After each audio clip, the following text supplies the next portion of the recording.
got some warmer weather on the way here? Or? Yeah, it's going to be tropical, I think. Yeah, it's going to be in the 50s, so it's a big jump up from where we've been. Yeah, 50s is tropical. That's right. Today, right. That's right. With Big Ten play coming up here, how much of a shift is there from finding out what guys can do and getting them out there versus putting guys out there that you trust because it's in the games? I think we found out a lot about our team, up to this point, but I still think there's some questions to be answered in, certain spots, whether it be, maybe a couple of guys you bring off the bench offensively, certainly some bullpen roles, that type of thing. So there may be some guys that emerge, as you get into conference play that maybe you haven't seen as much, that maybe we see behind the scenes and feel like that they're worthy of an opportunity. So certainly a lot of the questions have been answered up to this point, but I think there's still, some roles that are still out there that we need to, get settled. What characterizes a Big Ten weekend versus any other weekend you guys might play? I don't know. I don't know that there's really, obviously it's a clean slate now this weekend. I mean, the record's 0-0, so you start over that way. Just kind of knowing that the games that you play in league play, all the games are obviously a factor in terms of postseason play, but, the Big Ten champion is going to play in the postseason, so you got an opportunity to control your own destiny when it comes to that stuff. So you don't put any more on it. I think just knowing maybe a little bit more about the teams that you play, just because you played them, each year, or you're familiar with the style of play that certain coaches have and some of that kind of stuff. But I don't think our players really think of it in any other way. You just go out there and just go compete. What do you tell the team after they come off? A loss is a loss, but frustration of the Creighton loss. What do you tell the team after that? Yeah, not all losses are created equal. There's some games where I've been frustrated, very, very rarely this year, where I've been frustrated with the focus. Maybe on only one or two occasions. I thought, after the Creighton game, you look up and I felt like we played a good game. I mean, we hit balls on the screws that, we lined into a double play. Max hits a ball with the bases loaded in the top of the 8th or top of the 9th that would have busted the game wide open and gets caught. That's baseball sometimes. So I thought we played a great game, good enough to win, and we didn't win. And that's a hard lesson to learn sometimes. But I think you have to put things in perspective too. You don't want to get completely down in the dumps after every loss because again, they're just. If it's a lack of focus or concentration or effort, then that's something that needs to be challenged to the group. But I thought after two, it was a crushing loss, don't get me wrong, but I didn't feel like we played a bad game. I thought we had a bad first inning that led to a bad second inning on the mound, and then obviously not a great finish on the mound. And I thought in between there we had some really good performances. Is England, is he a factor this weekend? He'll be available. He'll be available. I don't, to what degree? Basically kind of how he's been for the last week, where if you needed him, in a pinch hit spot potentially, just knowing that he's not going to be full speed, he's available for that. But beyond that, he's going to be limited. Sunday starter, is that something you guys are locked in on at this point? No, I mean, your guess is probably pretty accurate as to who would be those candidates, but, our focus is winning series, and so whatever we got to do to win series, we'll do, and then, figure it out on Sunday. I know we're talking about Big Ten play, but one of the advantages to the series with Creighton and UNO is it is split up, so you get some time to keep growing and adapting and learning as a team.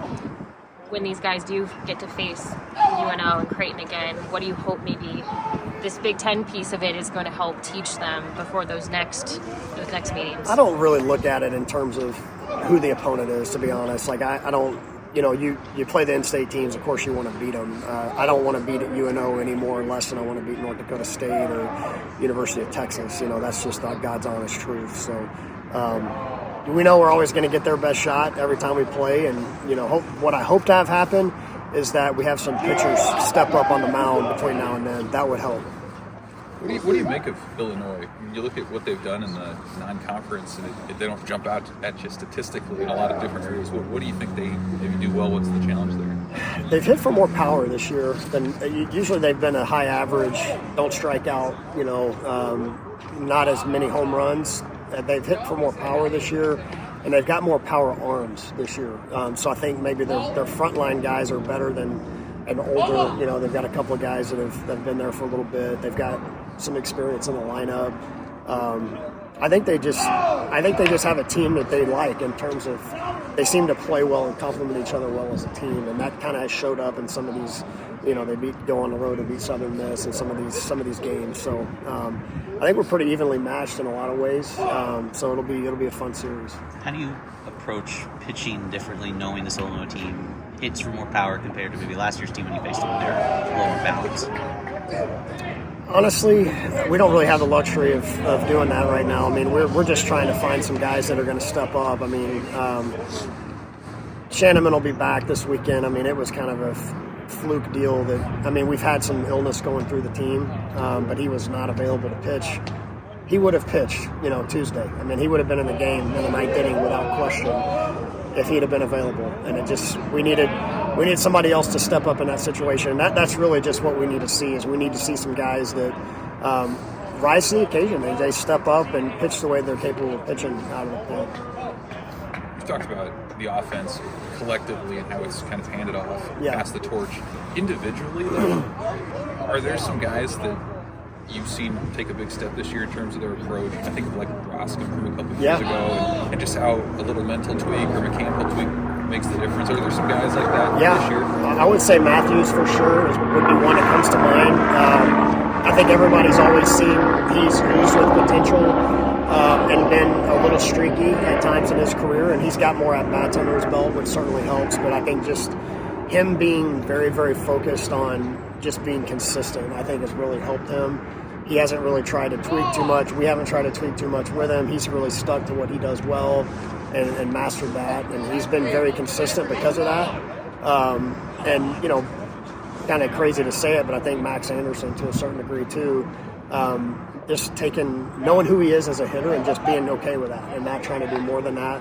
Josh Caron's taken a huge step forward as an offensive player for us, without question. And then Gabe Swanson, I think would be another guy that has had some really good moments for us that has filled some shoes in England, before he got hurt. I would fill that category too. To what do you attribute those progressions? Is that a singular sort of kind of Jesus moment? Is that a gradual, just natural growth type thing? I think it's just a gradual growth. I mean, you have enough college at-bats under your belt, you tend to just kind of naturally make some adjustments. And they've been with us now for 3 years, so they get more comfortable as the older they get as far as just being able to have that dialogue that helps them. And then I think just some little tweaks with some of their swings and approaches here and there, and I think you just look up.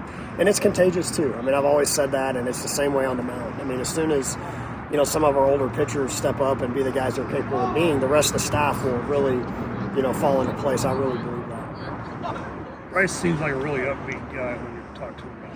Kind of the way he is. He has been an incredibly positive piece of the puzzle this year. And there's been times early in his career where he's gotten down on himself and doubted himself, and really kind of needed his teammates or coaches to kind of pick him up in terms of that.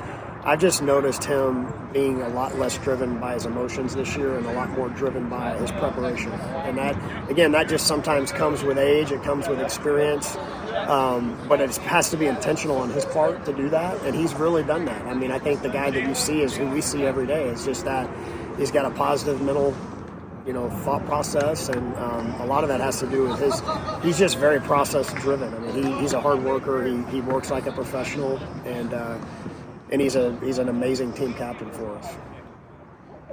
Thanks, Coach. Yep. Thanks. The sun's coming out for you.